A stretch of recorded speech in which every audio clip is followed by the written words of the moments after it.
I'm Jack and I'm from Catalytic Autosport, and this is my Golf MK4 R32 track car in progress.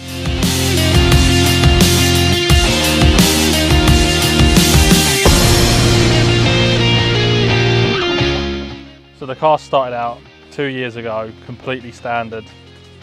The only thing that had been put on it from a previous owner was like a Powerflex dog bone mount. And then I just realised that I was too poor to have this car and a track car, so I just built a slow track car.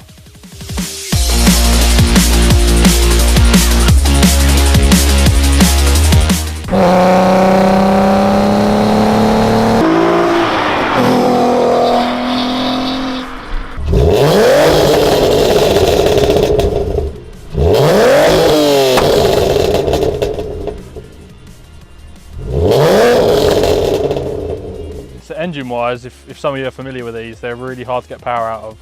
So the only engine stuff I've done is a drop-in filter and a lucifer, decat and a non-res system, that's it.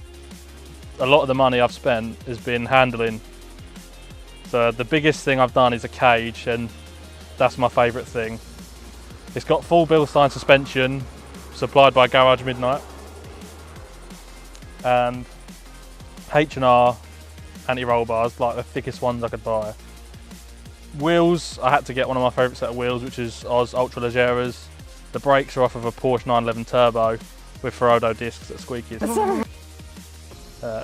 Louder than the exhaust, to be fair.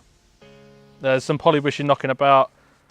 Earlier on in this year, I was lucky enough to be product sponsored by Powerflex, so I can't really make a video of that saying thanks to them.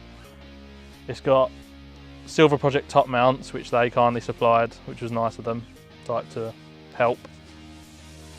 And possibly the biggest thing, it's got to be that wing. It's a Backyard Civics wing. As far as I know, it's the only R32 on the country with one on at the minute. There was two, and my friend owned one. And the carbon fibre dive planes are off of a Radical SR3. So, and tyres, 8008Rs, 225 4018s, which are pretty good for that. Properly meaty.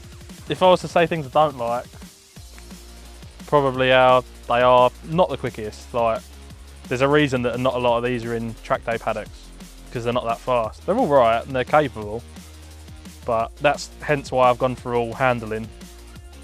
To be fair, there's not really a lot I don't like about it, apart from the fact that it's quite slow. I think it looks wicked, it's proper from the time period, but that's about it. The favourite, which isn't finished yet, but it's the aero. When you look at it, like, it looks the part. It's a shame it's not quick enough to be the part, but that can obviously be fixed with forced induction. But I just love the way it looks, and the sound is the main thing. That's what these engines are famous for, and it's that ridiculous snarl. As for future plans, the next thing we're going to be doing is building the front splitter, mounting it to the chassis so it's like properly sturdy, so this hunk of goodness can stand on it. Needs a new dash. If Liam chucks in a clip of the dash, we're going to get a new dash, get it flopped, put it in. It needs a new windscreen because two big cracks are about to say hello in the middle. As for that, new bias valve for the brakes because it's rear bias, more polybushing, and then eventually sell my body and get forced induction. So that's it, and all I can say from now is I can't wait to bin it on track.